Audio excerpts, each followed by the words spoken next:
All right, let's go ahead and hop into example 2, which is going to have us take a look at a rational equation. The left ratio is going to be 1 over x plus 2 in this example, and the ratio on the right is going to be 2 over x minus 1. So we have a ratio on the left and a ratio on the right. So we have a rational equation set and ready to go. First step, I'm going to go ahead and cross multiply.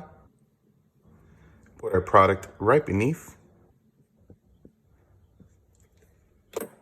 And then on the right side, we're going to cross multiply again. Put our product right beneath. All right, cool. We got that going. Now we're going to use some distributive property.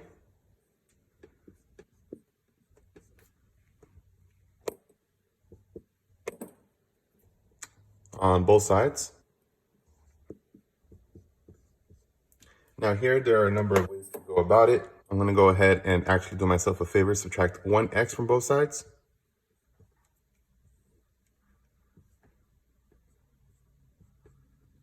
Minus 1x is 1x. All right, cool. Let's keep going.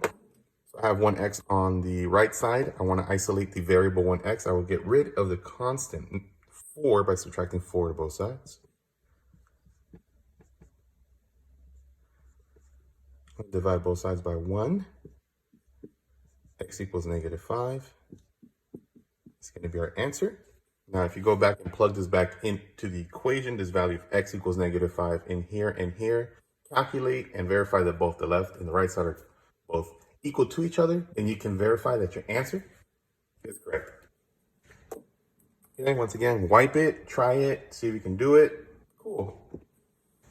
All right, let's go ahead and hop into our example 3 here.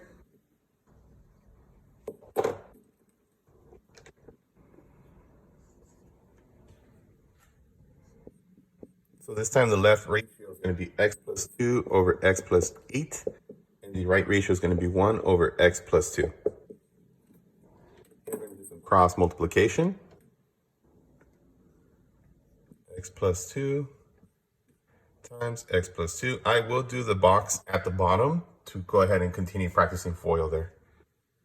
Then we're going to go ahead and cross multiply it as well. Okay, so right now if you're looking at this product of x plus 2 times x plus 2, you're like, I do not know how to do FOIL, and I saw example 1, but I'd like to see it one more time. How do you do FOIL? That's fine. All right, so we draw our box to 2 by 2. We got x plus 2. We're going to write that on the top horizontally.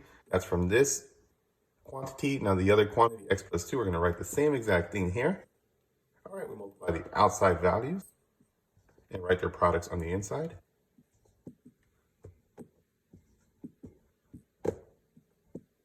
X squared plus 2x plus 2x plus 4. You will notice I can combine these two diagonal terms, which are these two right here, and that'll give me 4x.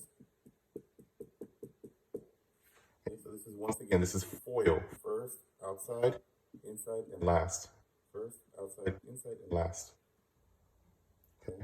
Or you can also use the box method. I prefer FOIL. It's a little quicker. I'm actually going to do FOIL up here. So x times x, that's x squared. X times 2, that's 2x. So I already took care of my x values. I'm going to move on to the 2. 2 times x, that's 2x. 2 times 2, that's 4. I take care of my 2. There it is. So basically what I do is I multiply x times both of these. Those are the results there. Then I get the 2, multiply it times both of these. These are the results right here. So FOIL, which I just did, or the box method, are both perfectly great ways to do this. I'm going to use a distributive property on the right-hand side of the equation. 1 times x and 1 times 8. Give me 1x plus 8.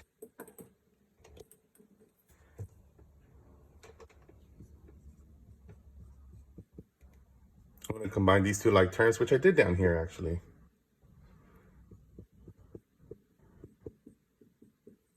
Okay, so now there's a number of ways I can go about this, but what I'm going to do is I'm actually going to get the entire 1x plus 8 over here to this side, because I notice I have a quadratic.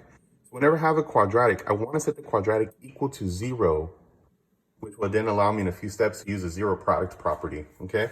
So I'm actually going to subtract 1x, and I'm going to subtract 8. So minus 1x minus 8. Okay, well, this entire right side has been canceled out. And then the left side is going to turn into this. Now, this gives us another fabulous opportunity to practice some factoring.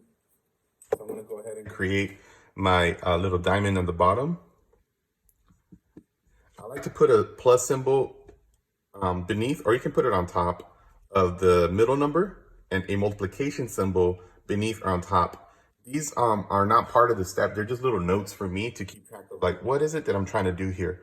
Well, what I'm trying to do is I want to get two numbers that add up to give me positive 3, and I want to get two numbers that multiply to give me negative 4. So those two numbers should be 4 and negative 1. So 4 plus negative 1 gives me 3. I put a little check mark here saying, bingo, yes it does.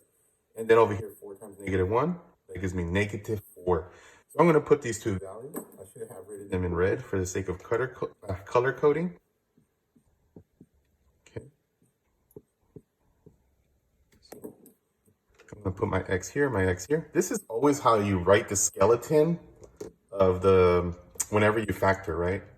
Then you put these two values, which I was trying to color code. You put this one here,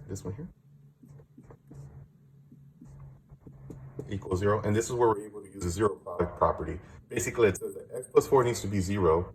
So if you set x plus 4 equal to 0, you will get a result of negative 4. Or we can set x minus 1 equal to 0. And if we do that, we solve, we get x equals positive 1. Once again, you would plug in the negative 4 back into the equation, calculate. If the left and the right equal each other, you're in business. X equals 1, same thing. Repeat that process. Plug it in wherever you see an x, here, here, here. If the left and the right match up after calculating, then once again, x equals 1 will be a solution. All right, thank you folks for hearing me out with examples 2 and 3, where we go ahead and practice the cross multiplication. We practice some FOIL, which I did earlier in the video. If you rewind, it's erased right now. But if you rewind, you will see the FOIL that was conducted. We did some movement, some subtraction, and then over here we did some factoring, all right? So we got a little bit of mix of the algebra 2 stuff, cross multiplication and messing with quadratics, and algebra 1 stuff with like the FOIL and the factoring. All right, good luck.